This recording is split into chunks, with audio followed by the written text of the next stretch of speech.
स्वागत है आपका E2E क्लासेस में।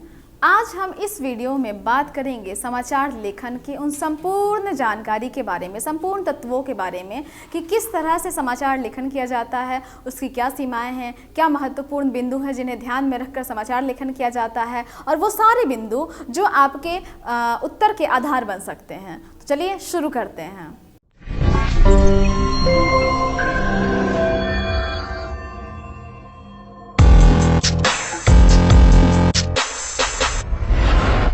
समाचार लेखन से आप क्या समझते हैं, विस्तृत चर्चा करें। या इस तरह से प्रश्न बन सकते हैं आपके, या और भी आधार हैं प्रश्न के बनने के। बहरहाल हमें समाचार लेखन पे जानकारी को जुटाना है, तो समाचार तैयार करने की संपूर्ण प्रक्रिया में समाचार लेखन की बहुत ही महत्वपूर्ण भूमिका है। समाचार लेखन के आधार पर ही समाचार पूरा ब्यौरा टिका हुआ है जो प्रकाशित होता है और पाठकों तक जाता है। तो यहाँ ध्यान रखना है कि समाचार लेखन अत्यंत सावधानी और जिम्मेदारी वाला कार्य है। समाचार लेखन की शैली, विशेषता, उसकी बनावट आदि पर ही समाचार पत्र की सफलता आश्रित है। अब आप यह समझिए कि किसी भी समाचार के मुख्य 3 हिस्से होते हैं। पहला शीर्षक, फिर उसका परिचय या आमुख, फिर मुख्य कलेवर। तो समाचार का शीर्षक तो प्रायः समाचार बन जाने के बाद ही दिया जाता है। शीर्षक के बाद स्थान, समय और सूचना के स्रोत का उल्लेख किया जाता है। इसके बाद समाचार आरंभ होता है। इस समाचार के 2 हिस्से होते हैं, एक इंट्रो या लीड या आमुख भी कहते हैं उसे, और दूसरा समाचार का मुख्य कलेवर। यानी जब समाचार शुरू होता है तब शीर्षक के बाद जो दूसरा प्रमुख हिस्सा होता है वो आमुख का और मुख्य कलेवर का होता है। तो आपको अपने उत्तर की शुरुआत में यही बातें लिखनी है कि समाचार लेखन जो है वो सबसे महत्वपूर्ण और दायित्व भरा काम है, और उसकी शुरुआत इस तरह से होती है कि पहले हम समाचार के मुख्य हिस्से समझते हैं, और जब तक मुख्य हिस्सा नहीं समझेंगे हम समाचार लेखन किस आधार पर करेंगे। तो शीर्षक के बाद सबसे पहले बात होती है इंट्रो या आमुख की। प्रत्येक समाचार के आरंभ में 3-4 पंक्तियों में उस समाचार का सार दे दिया जाता है। सार अर्थात निष्कर्ष दे दिया जाता है, जिसमें उस समाचार की मुख्य वस्तु का उल्लेख होता है। कौन, क्या, कब, कहाँ और क्यों का जवाब इसमें मिल जाता है। तो समाचार के इस अंश को इंट्रो यानी इंट्रोडक्शन का हिस्सा या लीड कहा जाता है, जिसमें आधारभूत जानकारी मिल जाए समाचार के बारे में। शेष समाचार इसी आमुख इंट्रो का विस्तार होता है। ठीक है, अर्थात कि इसी का विस्तार हमें प्राप्त होता है समाचार के रूप में। तो समाचार लेखन में इंट्रो का बड़ा महत्व है, क्योंकि जैसे आप देखते होंगे समाचार पत्र पढ़ते समय ही 3-4 शब्द में या उसका किसी कॉलम में या ब्रैकेट में थोड़ा सा दिया रहता है, वहाँ से आप समझ जाते हैं कि हाँ मूल कहानी क्या है। फिर जिज्ञासा बढ़ती है पाठकों की, तो वो इन सारे कहानियों को, घटनाओं को और गहराई से विस्तार से पढ़ने के लिए प्रमुख उद्देश्य आते हैं। तो ये इनके भीतर इच्छा जागती है, क्योंकि समाचार की ये लीड पंक्तियां पाठकों को संक्षेप में पूरी सूचना दे देती हैं। हो सकता है कि कुछ पाठकों को समाचार पूरा पढ़ने का अवसर ना हो, वह इन आरंभ की पंक्तियों को पढ़कर ही ये संपूर्ण ब्यौरा और जानकारी ले लेते हैं कि समाचार का सार क्या है। अगर उसकी उत्सुकता बढ़ती है तो वो पूरा समाचार भी पढ़ लेते हैं। तो आमुख लिखने के लिए इस बात का ध्यान रखना चाहिए कि उसमें घटना या गतिविधियों के 5 पक्षों का उत्तर मिल जाए। अब ये 5 पक्ष क्या क्या होते हैं? 5 पक्ष यानी घटना कब घटी, कैसे घटी, कहाँ घटी, इन सारी चीज़ों की जानकारी, जिसके बारे में अभी हम विस्तार से चर्चा करेंगे। अब हमारा बिंदु है इस उत्तर का समाचार की निरंतरता। तो जब हम समाचार लेखन कर रहे हों तो ये आवश्यक है कि जब लेखन के समय उस विषय की निरंतरता बनी रहे। ये समाचार लेखन का बहुत ही महत्वपूर्ण गुण है। एक समाचार में एक तरह की निरंतरता होती है घटना की, और घटना के बारे में किस तरह से घटी, कौन लोग किस तरह से प्रभावित हुए, तमाम चीज़ों की। तो समाचार के आरंभ में उस निरंतरता का उल्लेख करना जरूरी होता है। यह जरूरी इसलिए भी है क्योंकि इसके बिना समाचार न तो पूरा होता है, न ही इसका महत्व स्थापित होता है। अब बात करते हैं मुख्य कलेवर की। तो समाचार का मुख्य कलेवर वह हिस्सा होता है जो आमुख के बाद विस्तार से लिखा जाता है। आमुख तो यानी वो संक्षिप्त परिचय जो आपको एक समाचार के बारे में रुचि जागृत कर रहा है चंद शब्दों के माध्यम से। अब वो रुचि जागृत हुई, आप समाचार को विस्तार से पढ़ने के लिए जागरूक हुए, अंदर से जिज्ञासा हुई, तो वो पूरा संपूर्ण ब्यौरा जो समाचार बनता है वो हो गया मुख्य कलेवर। इसमें वे सारी सूचनाएं दी जाती हैं जो समाचार पत्र अपने पाठकों तक पहुंचाना चाहता है। लेकिन संवाददाता द्वारा एकत्र की गई सूचनाएं या संवाद समितियों द्वारा प्राप्त समाचार में आवश्यकता से अधिक सूचनाएं हो सकती हैं। अब ये ध्यान देने वाली बात है कि समाचार लेखन तो आप कर रहे हैं, लेकिन समाचार लेखन के समय ना बहुत सारे तथ्य सामने आ सकते हैं। जैसे फील्ड पे जो रिपोर्टर है वो बहुत सारे तथ्य दे गया है, संवाद समितियां बनाई जाती हैं वो बहुत सारे तथ्य रखे रहते हैं, तो यहाँ पर आवश्यकता से अधिक सूचनाएं हो सकती हैं। यह भी संभव है कि उनमें आपस में तारतम्य ना हो, यानी जो सूचनाएं जो तथ्य हमें एक घटना से प्राप्त हो रहे हैं उसमें थोड़ी अलग अलग चीज़ें भी, विरोधाभासी चीज़ें भी आ सकती हैं। उनमें से कई सूचनाएं गैर जरूरी हो, कई सूचनाएं अधूरी हो, उन्हें समाचार का रूप देने के लिए उस क्षेत्र विशेष की जानकारी भी आवश्यक हो सकती है। इसीलिए समाचार लेखन के लिए या समाचार लेखन के समय निम्नलिखित बातों का ध्यान रखना चाहिए। अर्थात जब सूचनाएं उपलब्ध आती हैं, लेखन करने वाला व्यक्ति जब लेखन करने बैठा है तो उस वक्त बहुत सारी चीज़ें घट सकती हैं। कुछ जानकारी अधूरी है, कुछ के बारे में श्योर नहीं है, कुछ के बारे में सशंकित है, कुछ चीज़ें जो है क्षेत्र विशेष पर आधारित हैं, तो विरोधाभास भी उत्पन्न कर सकती हैं, बहुत तरह की चीजें होती हैं। इसलिए अब हम उन महत्वपूर्ण बिंदु को जानेंगे जो लेखन के लिए आवश्यक है। पहला बिंदु देखिए, समाचार लेखन आरंभ करने से पहले आप अपने तथ्यों की अच्छी तरह से जांच कर लीजिए। जब आप जांच कर लेंगे तो आपके पास एक निश्चित तथ्य होगा जिसके आधार पर समाचार लेखन कर सकेंगे। तो अगर आपने स्वयं तथ्य इकट्ठे किए हैं तो उनकी सत्यता जरूर जांच लें। यानी अगर आपने स्वयं किया है तो वो कितना सत्य है, घटना जिस क्षेत्र में घटी है या जिस भी उसका आधार है उस पर वो पूरी तरह से खरी उतर रही हो। अगर आपने किसी अन्य समाचार एजेंसी से समाचार प्राप्त किया है तो उसका हवाला दीजिए। जैसे आप देखते होंगे कि जब कभी भी आजकल बहुत सारे न्यूज़ चैनल्स हैं, जब वो प्रसारण करते हैं तो कहीं कहीं लिखा मिलता है सौजन्य फलना चैनल से, तो ये जब हवाला देते हैं कि ये जो जानकारी है मूल उस स्रोत से मिली है, तो यह भी समाचार लेखन का, या फिर लेखन में कर रहे हो या वीडियो प्रसारण में कर रहे हो, ये बहुत आवश्यक होता है, तो इसकी जानकारी दी जाती है। अब दूसरा बिंदु है, समाचार लिखने से पहले उन सूचनाओं और तथ्यों को अलग कर दीजिए या काट दीजिए जो महत्वहीन हो। अगर ऐसा आप नहीं करेंगे तो निश्चित रूप से आपका लेखन गलत दिशा में जा सकता है। तीसरा बिंदु है, बचे हुए तथ्यों में तारतम्य बैठाइए। तारतम्य मतलब एक सीक्वेंस बैठाइए और उन्हें एक निश्चित क्रम दीजिए ताकि समाचार पूरी तरह से स्पष्ट हो सके। यानी एक तो तारतम्यता अर्थात एक बात दूसरी बात से जुड़ी हो, उनका लिंक अच्छे से स्पष्ट हो, उसका क्रम अच्छे से, सीक्वेंस अच्छे से स्पष्ट होने चाहिए। चौथा बिंदु, इस पूरे समाचार के केंद्रीय मुद्दे या सबसे महत्वपूर्ण बात को चुनिए और उन्हें इंट्रो के रूप में लिखिए और इसी से शीर्षक बनाइए।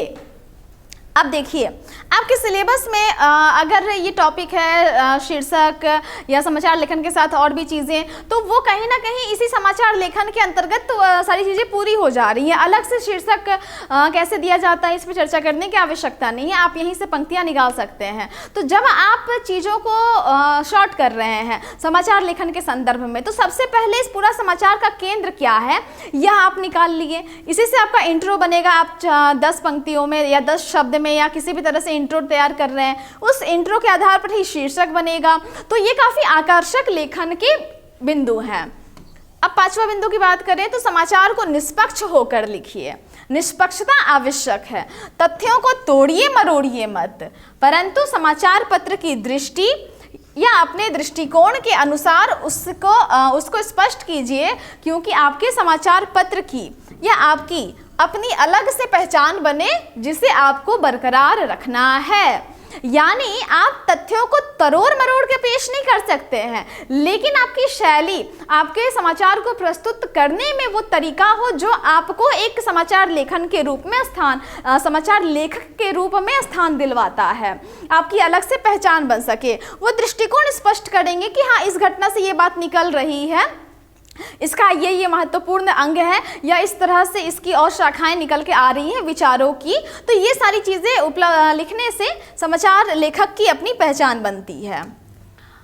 छठा बिंदु, समाचार को सरल और सबकी समझ में आ सकने वाली भाषा में लिखिए, क्योंकि लोग समाचार एकाग्र होकर पढ़ें यह जरूरी नहीं है। सबसे महत्वपूर्ण बात है समाचार लेखन की, आपको समाचार लेखन में भाषा पे बहुत अधिक ध्यान देने की आवश्यकता है। अगर कठिन भाषा लिखेंगे तो वो हर किसी के समझ में नहीं आएगी। अब बात करते हैं शीर्षक देना। शीर्षक देने में क्या काम जरूरी चीजें होती हैं। समाचार का शीर्षक देना समाचार लेखन का महत्वपूर्ण अंग है। अगर समाचार का आमुख आपने सफलतापूर्वक लिख लिया है तो शीर्षक देना मुश्किल नहीं होता है। अब वो महत्वपूर्ण बिंदुओं का जिक्र देखिए जो कि आवश्यक है शीर्षक देने के क्रम में। शीर्षक समाचार के केंद्रीय भाव को व्यक्त करे या मुख्य मुद्दे को सामने रखे। दूसरा बिंदु, शीर्षक ऐसा हो जो शेष समाचार को पढ़ने के लिए उत्सुकता पैदा करे। तीसरा बिंदु, शीर्षक में कही गई बात समाचार द्वारा पुष्ट हो। ऐसा नहीं हो कि शीर्षक किसी अलग भाव को प्रकट करे और समाचार किसी अलग भाव या बात को, तो दोनों में सामंजस्य होना चाहिए। शीर्षक छोटा परंतु स्पष्ट अर्थ देने वाला हो। ये शीर्षक देने के समय में महत्वपूर्ण चीजें हैं जिन्हें ध्यान देने की आवश्यकता है। अब देखिए समाचार का संपादन। सबसे पहले तो समझिए कि आप पढ़ रहे हैं समाचार लेखन, लेकिन संपादन, शीर्षक देना, समाचार की भाषा, ये सब कुछ समाचार लेखन के अंतर्गत ही आता है। आप इसे दरकिनार करके समाचार लेखन का आंसर नहीं लिख सकते हैं। तो समाचार लेखन की प्रक्रिया और समाचार के संपादन की प्रक्रिया लगभग एक सी होती है। समाचार प्रकाशन से पूर्व संपादकीय विभाग द्वारा संपादित किया जाता है।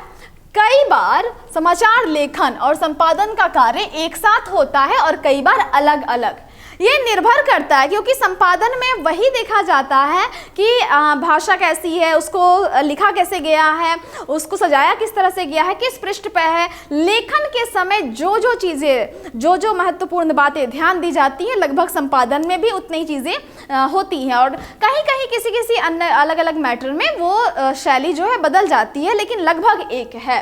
अब बात करते हैं समाचार की भाषा की। तो समाचार लिखना आरंभ करने से पहले हमेशा कुछ बातों को ध्यान रखना चाहिए और यह याद रहना चाहिए कि समाचार पढ़ने वाले बहुत से लोगों का भाषा ज्ञान मामूली सा हो सकता है। उन्हें बहुत अधिक भाषा की जानकारी ना हो, एक मामूली ज्ञान हो। अगर आपने कठिन भाषा लिखी तो वो आपकी बात नहीं समझ पाएंगे। समाचार पढ़ते हुए पाठक बहुत सजग हो यह भी आवश्यक नहीं है, क्योंकि कभी कभी होता है आंखें अक्षर को देख रही होती है लेकिन मस्तिष्क उस अक्षर की अर्थ गंभीरता को नहीं ले पाता है, ऊपर ऊपर जिसे हम कहते हैं कि न्यूज़ पढ़ना। लेकिन कभी कभी पाठक सजग भी होता है, तो हम ये अपेक्षा नहीं कर सकते हैं कि समाचार लेखन के दौरान जब वो प्रकाशित हो के पाठकों तक पहुँचेगा तो हर पाठक उसी सजगता से समाचार को पढ़े। ठीक है, तो यह आवश्यक नहीं है। हो सकता है उसे दफ्तर जाने की जल्दी हो, या जो गृहिणी है उसे घर का काम करना हो, बस या रेल में बैठकर शोर शराबों के बीच भी अखबार पढ़ा जा रहा है। तो ऐसी परिस्थितियों में, ऐसी सारी परिस्थितियों को ध्यान रखकर आपको समाचार की भाषा लिखनी है, ताकि पाठक समाचार में कही गई बात को पढ़ते ही समझ जाए। अर्थात पाठक किसी भी परिस्थिति में क्यों ना हो, वो उसकी भाषा ऐसी होनी चाहिए समाचार की कि वो शीघ्रता से समझ ले, आसानी से समझ ले, और उसका परिवेश उस समाचार को समझने में बाधक ना बने। यानी समाचार लेखक का ही यह दायित्व है कि वो भाषा को इतना आसान, इतना सरल कर दे कि पाठक चाहे दौड़ते हुए अखबार कर पढ़े या बस में यात्रा करते समय पढ़े या काम निपटाते निपटाते एक नज़र मारे या दफ्तर को निकलते समय चाहे कि चुस्कियों के साथ ऊपरी ऊपरी नज़र से वो देखे, हर स्थिति में समाचार उसके जहन में बैठ जाए। ये महत्वपूर्ण बात है। अब समाचार की भाषा में कौन कौन सी विशेषताएं होनी चाहिए वो देखिए। समाचार लेखन की भाषा में महत्वपूर्ण बात यह है कि उसमें उतनी ही बातें लिखिए जो आवश्यक हो। छोटे छोटे पैराग्राफ बनाइए, छोटे और सरल वाक्य बनाइए, जटिल और लंबे वाक्यों से बचिए। बोलचाल की भाषा का प्रयोग कीजिए, उन्हीं शब्दों का प्रयोग कीजिए जो आम जनता में प्रचलित हो। कठिन और व्याख्या की आवश्यकता वाले शब्दों से बचिए, कठिन पारिभाषिक शब्दों से बचिए। अब देखिए, पारिभाषिक शब्द उसी को कहते हैं वैसे शब्द जिसकी परिभाषा अलग से देनी पड़े, जैसे किम कर्तव्य विमूढ़। अब किम कर्तव्य विमूढ़ का अर्थ क्या है, तो इसको व्याख्या करने की आवश्यकता है। लेकिन जैसे कि कठिन शब्द है, ये एक आसान है, कठिनता बतलाती है, इसका भाव सभी लोगों के अंदर बसा हुआ है, तो ये एक आसान शब्द है। तो इसी तरह से जब आप समाचार लेखन कर रहे हो तो उसकी भाषा में कठिन पारिभाषिक शब्द नहीं होने चाहिए। लेकिन समाचारों में आम तौर पर व्यवहार में आने वाले ऐसे शब्दों का प्रयोग अवश्य करें जो किसी विशिष्ट क्षेत्र के लिए उपयुक्त हो। यानी समाचार में आमतौर पर व्यवहार में आने वाले वैसे शब्द का प्रयोग कर सकते हैं जो विशिष्ट क्षेत्र के लिए उपयुक्त हो। यानी निर्भर करता है समाचार की शैली क्या है, किस आधार पर समाचार है, उस आधार पर आप अपने नियमों को आगे पीछे कर सकते हैं। अब देखिए, ऐसे शब्दों का प्रयोग कीजिए जो पाठकों का हृदय स्पर्श कर सके। अगर किसी घटना की विस्तृत रपट लिख रहे हों तो उसे ऐसी भाषा में बांधिए जिससे सारा घटना चक्र दृश्य रूप में उपस्थित हो जाए और लोगों के हृदय को छुए। अर्थात जब जैसे एक मान लीजिए कहीं पर किसी जगह डकैती हो गई है, तो जब घटना मिली है या चोरी हो गई है तो उस घटने का विवरण पूरा कि कब किसने देखा, या आप सुनते होंगे कि चोरी के समय वारदात पर ही कुछ लोग लोहा ले लेते हैं चोरी करने वालों से, चोरों से, और उसे डट कर भिड़ते हैं और वो अपने चोरी हो रहे सामान की रक्षा भी कर लेते हैं। तो ये घटनापूर्ण जानकारी कब, कहाँ, कैसे, कितने मिनट टू मिनट वो डिज़ाइन किया जाता है, वो लेखन का हिस्सा होता है। इन्हीं सारी बातों की यहाँ जरूरत है ध्यान देने की। भाषा में हल्कापन या अश्लीलता नहीं होनी चाहिए। अश्लीलता और फूहड़ता भाषा में ना हो, क्योंकि किसी भी व्यक्ति या समुदाय की भावनाओं को ठेस पहुंचाने से बचना चाहिए, और ये अगर ठेस पहुंचती है तो ये अपमानजनक है। इसीलिए लेखन के समय आपको इन सारी बातों का ध्यान रखना है। भाषा हिंदी की प्रकृति के अनुकूल हो। अगर अनुवाद भी किया गया है तो भी अनुवाद की भाषा को हिंदी के रूप में ढालिए, क्योंकि जब सबसे महत्वपूर्ण बात यह है कि समाचार पत्र जिस भाषा में निकल रहा है, अगर हिंदी भाषी समाचार पत्र है तो वहाँ पर हिंदी भाषा के नियमों को थोड़ा देखना होगा ध्यान से। और अगर किसी अलग भाषा में निकल रहा है, निर्भर करता है कि उस क्षेत्र में उस बोली में या उस भाषा में पढ़े जाने वाले पाठकों की संख्या कितनी है। बहरहाल किसी भी भाषा का समाचार पत्र हो, उसमें यह ध्यान देने की आवश्यकता है कि आप उस भाषा के अनुरूप ही तमाम चीज़ों को बांधे और लेखन प्रस्तुत करें। अब सबसे महत्वपूर्ण बात यहाँ यह है कि समाचार लेखन के सूत्र जानना आवश्यक है, और समाचार लेखन के सूत्र हैं छह ककार। यह छह ककार क्या है? तो समाचार लेखन के लिए जो तथ्य जुटाने होते हैं उनमें छह ककारों का बहुत ही महत्वपूर्ण योगदान होता है। अब देखिए, ये छह ककार क्या है जो समाचार जुटाने के सूत्र बनते हैं? पहला, क्या, दूसरा, कहाँ, तीसरा, कब, चौथा, कैसे, पांचवा, कौन, और छठा, क्यों। यही छह ककार, देखिए ये सारे शब्द क से ही शुरू हो रहे हैं, इसलिए कार कहा जा रहा है। तो क्या हुआ, कहाँ हुआ, कब हुआ, कैसे हुआ, कौन जिम्मेदार है, और क्यों, इसके परिणाम जिन जिन लोगों को स्पर्श कर रहे होंगे, प्रभावित कर रहे होंगे, तो वहां पर अब पूछा जाता है घटना क्यों घटी, कैसे घटी। यही 6 ककार हैं जो समाचार लेखन के महत्वपूर्ण सूत्र के रूप में उभरते हैं। आपको अपने उत्तर में इसका जिक्र करना अनिवार्य है। प्रसिद्ध अंग्रेजी पत्रकार एडविन एल शूमैन ने 1894 में प्रकाशित अपनी पुस्तक प्रैक्टिकल जर्नलिज्म में इन सूत्रों के विषय में चर्चा की है। वहां इन सूत्रों को 5W 1H अर्थात देखिए what, where, when, who, why and how के आधार पर 5W थ्योरी भी कहा जाता है। चूंकि इन सूत्रों का पहला अक्षर क से आरंभ होता है, इसलिए इन्हें 6 ककार भी कहा जा रहा है। तो इन 6 ककारों में किसी भी समाचार से संदर्भित सभी उत्तर समाहित होते हैं। घटना क्या है, कहाँ घटी है, कब घटी है, कौन इसके लिए उत्तरदायी है, घटना का कारण क्या है और घटना कैसे घटी।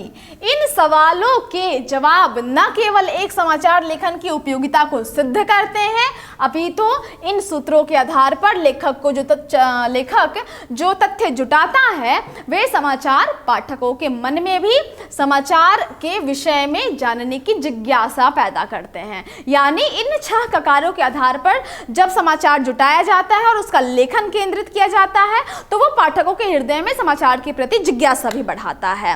यही है समाचार लेखन के महत्वपूर्ण बिंदु, जिनकी चर्चा इस वीडियो में पूरी हुई। तो उम्मीद है समाचार लेखन से संबंधित वो तमाम बिंदुओं की चर्चा इस वीडियो में पूरी हो चुकी है, आप लाभान्वित होंगे। यह वीडियो यहीं समाप्त होता है, मिलते हैं अगले वीडियो में, तब तक के लिए धन्यवाद।